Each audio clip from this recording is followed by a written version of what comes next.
Welcome to KL academy. இந்த வீடியோஸில் வந்து பார்த்தோம் அப்படின்னா நம்ம பர்சன்டேஜ் சம்ஸ் பார்த்துட்ருக்கோம். அதாவது மேக்ஸில் ப்ரீவியஸ் இயர் கொஸ்டின் பேப்பர் பார்த்துக்கிட்டு இருக்கோம். சில கொஸ்டின்ஸ் எல்லாம் ரொம்ப ஈஸியாக இருக்கும், நான் இதில் காட்டுறதில்ல. அதெல்லாம் நான் ஜஸ்ட்டு ஸ்கிப் பண்ணிடுறேன். ஏன்னா ஆல்ரெடி நம்ம இந்த மாதிரி சம்ஸ்லாம் ஒர்க் அவுட் பண்ணியிருக்கோம். இதில் எது கொஞ்சம் காம்ப்ளிகேட்டடாக இருக்கும் அந்த சம்மை மட்டும் நான் ஒர்க் அவுட் பண்ணி காட்டுறேன், சரிங்களா? இது பாருங்கள், ஒரு கூடையில் உள்ள 25 பழங்களில் 5 ஆரஞ்சு பழங்களில் எனில் ஆரஞ்சு பழங்களின் சதவீதம் அப்படின்னு சொல்லி கேட்டிருக்காங்க. இது நம்ம கண்டிப்பாக போட தெரியும். இதை நான் ஒர்க் அவுட் பண்ணி காட்டணும்னு சொல்லி அவசியம் இல்லை. ஜஸ்ட்டு வந்து நான் உங்களுக்கு அந்த டெம்ப்ளேட்டை மட்டும் எழுதி காட்டுறேன். இப்போ 5 ஆரஞ்சு பழங்கள் அப்படின்னா 5 அப்படிங்கிறது எத்தனை பர்சன்டேஜ்னு சொல்லி கண்டுபிடிக்கணும். இதை போட்டுக்கோங்க நீங்களே, சரிங்களா? அடுத்து இந்த சம்ம பாருங்கள். எக்ஸின் 15% இஸ் ஈக்குவல் டு ஒய்யின் 20% எனில் எக்ஸ் இஸ்டு ஒய்யை காண்க அப்படின்னு சொல்லி போட்டிருக்காங்க. அதாவது 15 divided by X 100 into X is equal to 20 divided by 100 into Y அப்படின்னா எக்ஸ் டிவைடட் பை ஒய் என்னன்னு சொல்லி கேட்டிருக்காங்க. இப்போ எக்ஸ் டிவைடட் பை ஒய் என்னன்னு சொல்லி தெரியணும் அப்படின்னா என்ன பண்ணணும் அப்படின்னா, எக்ஸ் இங்கே இருக்கட்டும், இந்த ஒய்யை மட்டும் இங்கே கொண்டு வருவோம்.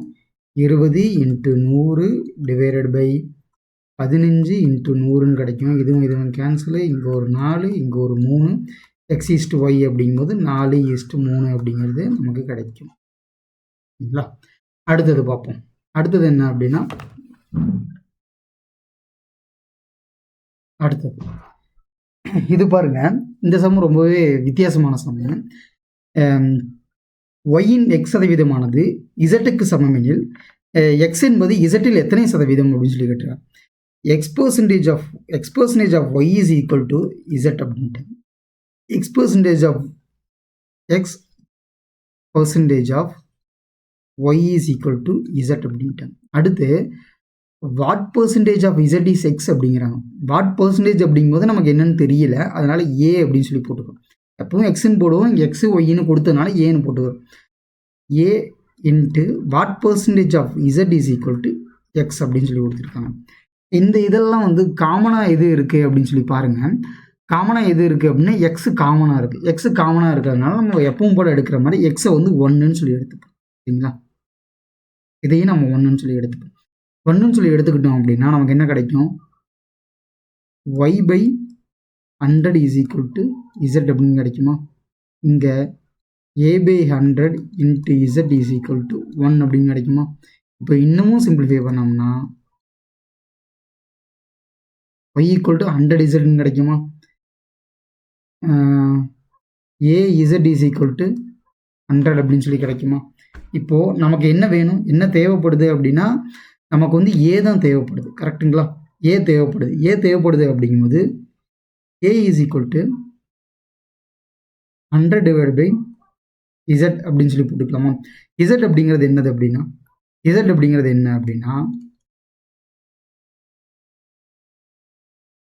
y பை 100 அப்படின்னு சொல்லி எடுத்துக்கலாமா? y பை 100 அப்படின்னு சொல்லிட்டு இசட்டுக்கான வேல்யூ இங்கே சப்ஸ்டியூட் பண்ணுங்க. a is equal to 100 divide by இசட்டோட வேல்யூ என்ன? y by 100. y இந்த 100 இங்கே மேலே போச்சு அப்படின்னா ஏவோட வேல்யூ என்னது? 100 ஸ்கொயர் டிவைட் பை ஒய்யா. ஆன்சர் சிம்பிளாக முடிஞ்சது, சரிங்களா? கொஷினில் கொடுத்துருக்காங்க, நம்ம அப்படியே எடுத்து எழுதுகிறோம். இதில் எது காமனாக இருக்குன்னு சொல்லி பார்க்குறோம். இதில் எக்ஸ் அப்படிங்கிறது காமனாக இருக்குது, அதனால் எக்ஸ் அப்படிங்கிறத நம்ம 1ன்னு சொல்லி போட்டுக்கிட்டோம்.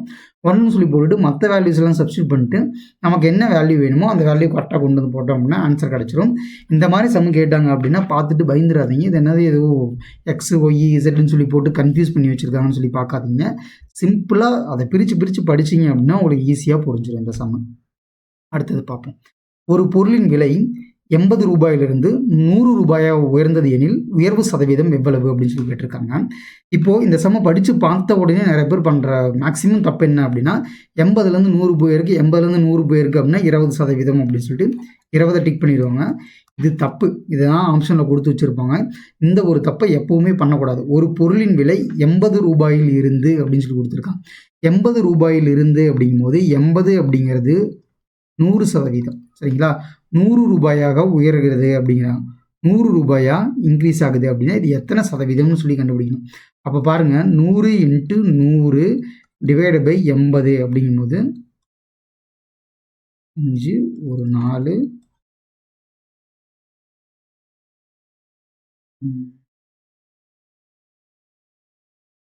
25 × 25 125 125%. எவ்வளோ பர்சன்டேஜ் இன்க்ரீஸ் ஆயிருக்கு? 25% இன்க்ரீஸ் ஆயிருக்கு.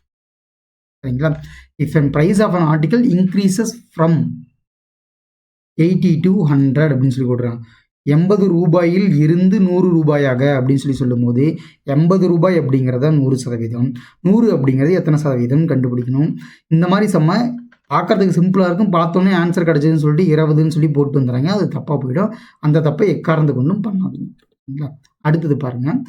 இந்த மாதிரி செம்மு ரொம்ப ரொம்ப இம்பார்ட்டண்ட்டு. நம்ம முன்னாடி பார்த்த செம்மெல்லாம் ரொம்ப ஈஸியாக இருக்கும். நம்ம போட்டு வந்துடுவோம். சரிங்களா? இதை பாருங்கள். ஒரு நபரின் ஊதியம் 10% குறைக்கப்படுகிறது. குறைக்கப்பட்ட ஊதியத்தை முதலில் வாங்கிய ஊதியத்துக்கு சமமாக உயர்த்துவதற்கு ஊதியத்தில் எத்தனை விழுக்காடு உயர்த்தப்பட வேண்டும் அப்படின்னு சொல்லி கொடுத்துருக்காங்க. The salary of a person was reduced by 10%. By what percentage should be reduced? Salary should be raised to bring as it par with the original salary அப்படின்னு சொல்லி கொடுத்துருக்காங்க. நம்ம என்ன பண்ணுறோம் அப்படின்னா வழக்கம் போல் தெரியாது அப்படிங்கிறத நம்ம 100ன்னு சொல்லி எடுத்துக்கோம். சரிங்களா? ஒரு பர்சனுடைய சேலரி 100% 100 ரூபாயாக இருக்குது. என்ன பண்ணுறாங்க? 10% குறைக்கிறாங்க. 10% குறைக்கிறாங்க அப்படிங்கும்போது எவ்வளோ ஆகுது? 90 ஆகிடுது. சரிங்களா? இந்த 90 ஆனது எத்தனை பர்சன்டேஜ் இன்க்ரீஸ் பண்ணோம் அப்படின்னா இது 100 அப்படின்னு சொல்லி திரும்பவும் 100 அப்படின்னு சொல்லி ஆகும்னு சொல்லி கேட்குறாங்க. சரிங்களா? இது வந்து ருப்பி. சரிங்களா? 100 ரூபாயாக இருக்கிறது இப்போ 90 ரூபாய் ஆகிடுச்சு. இந்த 90 ரூபாயாக இருக்கிறது எத்தனை சதவீதம் இன்க்ரீஸ் பண்ணோம் அப்படின்னா இது திரும்பவும் 100 மாறும் அப்படின்னு சொல்லி கேட்டிருக்காங்க. இங்கே பாருங்க. குறைக்கப்பட்ட ஊதியத்தை முதலில் வாங்கிய ஊதியத்திற்கு சமமாக உயர்த்துவதற்கு ஊதியத்தில் எத்தனை சதவீதம் விழுக்காடு உயர்த்தப்பட வேண்டும் அப்படிங்க. அப்போது 90 அப்படிங்கிறது 100. இங்கே எத்தனை ரூபாய் இன்க்ரீஸ் பண்ணோம் அப்படின்னா இங்கே 100 கிடைக்கும். 10 ரூபாய் இன்க்ரீஸ் பண்ணோம் அப்படின்னா இவருக்கு 100ன்னு கிடைக்கும். அப்போ 10 ரூபாய் அப்படிங்கிறது எத்தனை சதவீதம் கண்டுபிடிக்கணும். பாருங்க. 10 × 100 / 90. இப்போது 100 / 90 9. இங்கே ஒரு 10 1. இதை எடுத்து எழுதணும்னா எப்படி எடுத்து எழுதலாம்? 11 9 1 சாரி இதுதான் கீழே வரும். 9 மேலே ஒரு 11 இங்கே ஒரு ரிமைனிங் 1 அப்படிங்கிற நமக்கு என்ன ஆன்சரு? 11 1 / 9 அப்படிங்கிறது தான் ஆன்சராக கிடைக்கும். இதை நல்லா நோட் பண்ணிக்கோங்க. இந்த மாதிரி சம்ஸும் நமக்கு அடிக்கடி கேட்பாங்க. பர்சன்டேஜில் ஈஸியான சம் மட்டும் தான் கேட்கணும்னு சொல்லி கிடையாது. இந்த மாதிரி சம்ஸும் கேட்பாங்க. அடுத்தது பாருங்கள். இதுவும் ரொம்ப இம்பார்ட்டண்ட்டு. ராமனுடைய ஊதியம் 50% குறைக்கப்பட்டு பின்னர் 50% அதிகரிக்கப்படுத்தப்பட்டது. அவன் எவ்வளவு விழுக்காடு இழக்கிறான் அப்படின்னு சொல்லி கேட்டிருக்காங்க. சரிங்களா? Raman salary was decreased by 50% and subsequently increased by 50%. Then how much percent does he lose அப்படின்னு சொல்லி கேட்டிருக்காங்க. நம்ம எப்பவும் போல எடுக்கிற மாதிரி ஒருத்தனுடைய சேலரி ராமனுடைய சேலரி 100 ரூபாயாக இருக்குது. 50% குறைக்கிறாங்க அப்படிங்கும்போது அவனுக்கு எவ்வளோ குறையும்? 50 ரூபாய் ஆகிடுச்சு இப்போ. சரிங்களா? இப்போ 50 ரூபாய் ஆகிடுச்சு. திரும்பவும் என்ன பண்ணுறாங்க? 50% இன்க்ரீஸ் பண்ணுறாங்க. 50% இன்க்ரீஸ் பண்ணுறாங்க அப்படின்னா 50ல் 50% எவ்வளவு? 50ல் 50% அப்படிங்கிறது 25. 50ல் 50% இன்க்ரீஸ் பண்ணுறாங்க அப்படிங்கும்போது இவனுக்கு எவ்வளோ ஆச்சு? 75 ரூபாய். இப்போ சேலரி இவனுக்கு எவ்வளவு? 75 ரூபாயாக இருக்குது. இவனுக்கு 75 ரூபாயாக இருக்குது அப்படிங்கும்போது இவன் எத்தனை சதவீதம் இழந்திருக்கான்? ஃபஸ்ட்டு எவ்வளோ வாங்கிட்டு இருந்தான்? 100 ரூபாய் வாங்கிட்டு இருந்தான். 100%. சரிங்களா? இப்போ 75 ரூபாய் வாங்குறான். 75%. எவ்வளோ இழந்திருக்காங்க? 25% இழந்திருக்கான். அப்படிங்கும்போது 25% ஆன்சர் ஈஸியாக கிடச்சிருச்சா? கொஞ்சம் டிஸ் பண்ணுற மாதிரி இருக்கும், ஆனால் ஆன்சர் ஈஸியாக கிடச்சிடும். சரிங்களா? அடுத்தது பாருங்கள். தங்கத்தின் விலை திங்கட்கிழமை 25% அதிகரிக்கிறது. செவ்வாய்க்கிழமையில் 20% குறைகிறது எனில் செவ்வாயன்று தங்கத்தின் விலை வாரத்தின் தொடக்க விலையை விட குறைவான சதவீதம் அல்லது அதிகமான சதவீதம் எவ்வளவு அப்படின்னு சொல்லி கேட்டுருக்கேன். If the price of the gold increased by 20% on Monday, then decreased by 20% on Tuesday, then what percentage is Tuesday's higher price, higher or lower than the initial price of the week அப்படின்னு சொல்லி கொடுத்துருக்கான். அதாவது வாரத்தின் தொடக்க விலை அப்படின்னு சொல்லி கொடுக்குறாங்க. வாரத்தின் தொடக்க விலைன்னு சொல்லி மென்ஷன் பண்ணுறது திங்களை மென்ஷன் பண்ணுறாங்க, வேற ஒன்றும் மென்ஷன் பண்ணல. அதாவது initial price of the week அப்படிங்கிறது மண்டே. என்ன ஆகுது? Increased by 20% on Monday. சரிங்களா? என்ன ஆகுது? வாரத்தின் தொடக்கம் அப்படிங்கும்போது வாரத்தின் தொடக்கம் அப்படிங்கும்போது ஞாயிறு மென்ஷன் பண்ணுறாங்க. எப்படி பார்த்தாலும் இது 100லேருந்து இன்க்ரீஸ் ஆயிருக்கு அப்படிங்கிறத மென்ஷன் பண்ணுறாங்க. மண்டே என்ன ஆகுது, 20% இன்க்ரீஸ் ஆகுது. 20% இன்க்ரீஸ் ஆகுது அப்படிங்கும்போது 120 ஆயிடும். சரிங்களா? வாரத்தின் தொடக்கம் அப்படிங்கும்போது ஞாயிற்றுக்கிழமை 1000 ரூபாய் 100 ரூபாயாக இருக்குது. சரிங்களா? 100 ரூபாயாக இருக்குது. 120 இன்க்ரீஸ் ஆகிடுச்சு. தென் அதுக்கு அடுத்த நாள் என்ன ஆகுது அப்படின்னா 20% குறையுது. அதுக்கு அடுத்த நாள் அப்படிங்கும்போது 120 அப்படிங்கிறது 100 எவ்வளோ குறையுது, 20% குறையுது அவருக்கு. சரிங்களா? 20% குறையுது.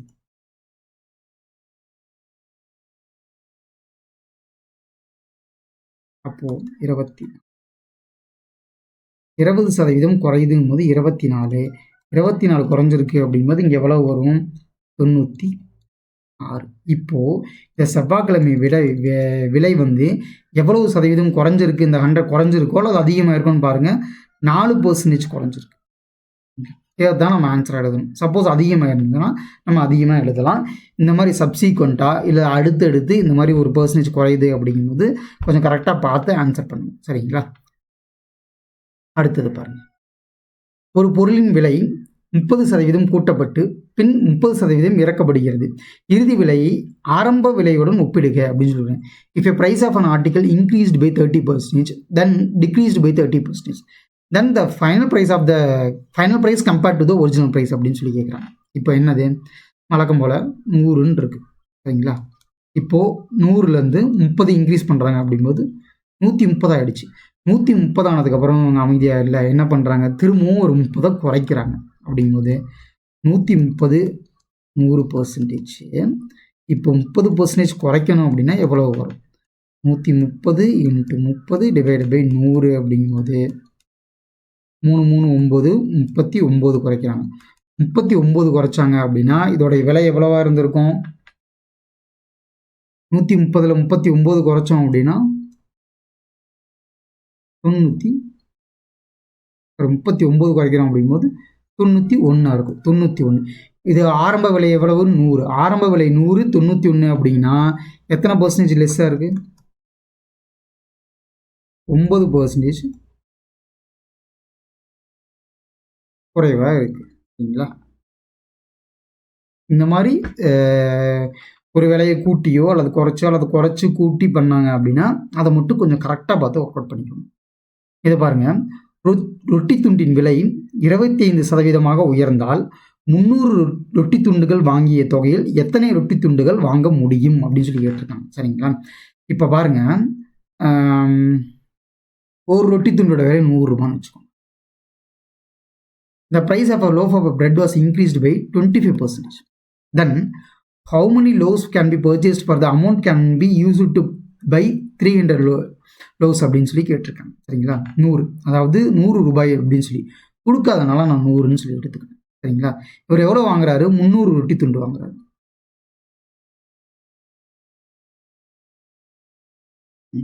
இப்போ வந்து இவர் எத்தனை ரொட்டி துண்டு வாங்குறாரு அப்படின்னா அப்ராக்சிமேட்டாக நம்ம என்ன கணக்கு எடுத்துக்கிறோம் அப்படின்னா 30,000 ரொட்டி துண்டு வாங்குறாரு. சரிங்களா? இப்போ நான் என்ன பண்ணுறேன் அப்படின்னா 25% இன்க்ரீஸ் ஆகுது. சரிங்களா?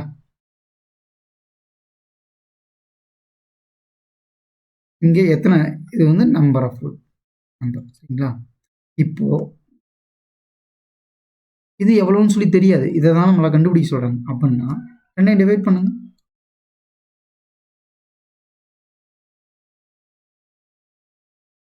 அஞ்சாவது டேபிளில் போட்டோம் அப்படின்னா 2 5 10 5 5 25 6 5 30, அடுத்து 5 5 ஒரு 2 5 10 ஒரு 00, திரும்பவும் 5 நாள் போட்டோம் அப்படின்னா எவ்வளோ கிடைக்கும் நமக்கு, 2 5 10 4 5 20 ஒரு 20 240 நமக்கு ஆன்சராக கிடச்சிருக்கு. சரிங்களா? அது ஜஸ்ட்டு பிரித்து எழுதி பார்த்தீங்க அப்படின்னா என்னென்னு சொல்லி தெரிஞ்சிடும். அது என்னன்னு சொல்லி தெரிஞ்சதுக்கப்புறம் ஒர்க் அவுட் பண்ணிங்க அப்படின்னா ஆன்சர் கிடச்சிரும். அதாவது 100 ரூபாய் விலை, ஃபார் எக்ஸாம்பிளுக்கு 100 ரூபான்னு இருக்கும்போது 300 ரொட்டி துண்டு வாங்குறாங்கன்னா 30,000 ரூபாய் செலவு பண்ணுறாரு. சரிங்களா? அதே 30,000 ரூபாயை வச்சு விலை வந்து 125 இன்க்ரீஸ் ஆகிருக்கும் போது அவரால் எத்தனை ரொட்டி துண்டு வாங்க முடியும்னு சொல்லி கண்டுபிடிக்கும். அவ்வளோதான். இது பாருங்கள், ரூபாய் 414க்கு விற்கப்படும் ஒரு மேசையின் லாபம் 15% எனில் அதன் வாங்கிய விலை எவ்வளவு அப்படின்னு சொல்லிடுறாங்க. A table is sold for 414 at the profit of 15%. Then how much did it cost அப்படின்னு சொல்லி கேட்டிருக்காங்க. அதாவது 414 ரூபாய்க்கு சேல் பண்ணுறாங்க. அப்படி சேல் பண்ணும்போது இதோட விலை 115 ரூபாய். சரிங்களா? சாரி, 115%. அப்போ 100 அப்படிங்கிறது என்ன அப்படின்னு சொல்லி கண்டுபிடிக்கணும்.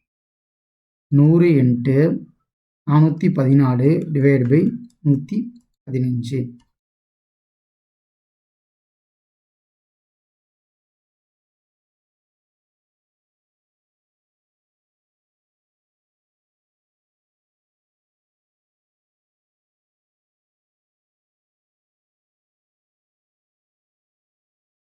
நானூற்றி 14 23 அப்படிங்கும்போது 11ல் 3 போச்சு அப்படின்னா 8, இங்கே ஒரு 1, 184. 3 இங்கே கடைசியில் 4 அப்படின்னு சொல்லி வரணும் அப்படின்னா என்ன போட்டு பாருங்கள். 5 போட்டோம்னா 15 வரும், 6 போட்டோம்னா 18 வரும், 7 போட்டோம்னா 14 வரும். அப்படின்னா 7ன்னு போடணும். 23 × 7ன்னு போடணும். சாரி, 3 7 போட்டோம் அப்படின்னாலுமே 21 வரும். 8ன்னு போடுங்க. 3 8 24. 8 2 8 16 17 18. அப்போ 8 போடுங்க. 184 வரும். அப்போது 18. இப்போது இந்த 18 × 2 36 360 அப்படிங்கிற ஆன்சர் நமக்கு கிடைச்சிருச்சு. சரிங்களா? அடுத்தது பாருங்கள். ஒரு நாற்காலியின் விலை ரூபாய் 2100 ரூபாய் 2520 அதிகரித்துள்ளது எனில் அது அதிகரித்த விலையின் சதவீதத்தை காண்க அப்படின்னு சொல்லி கொடுத்துருக்காங்க. இதுவும் நமக்கு தெரியும், ரொம்ப தெரிஞ்சது தான், ஈஸி தான்.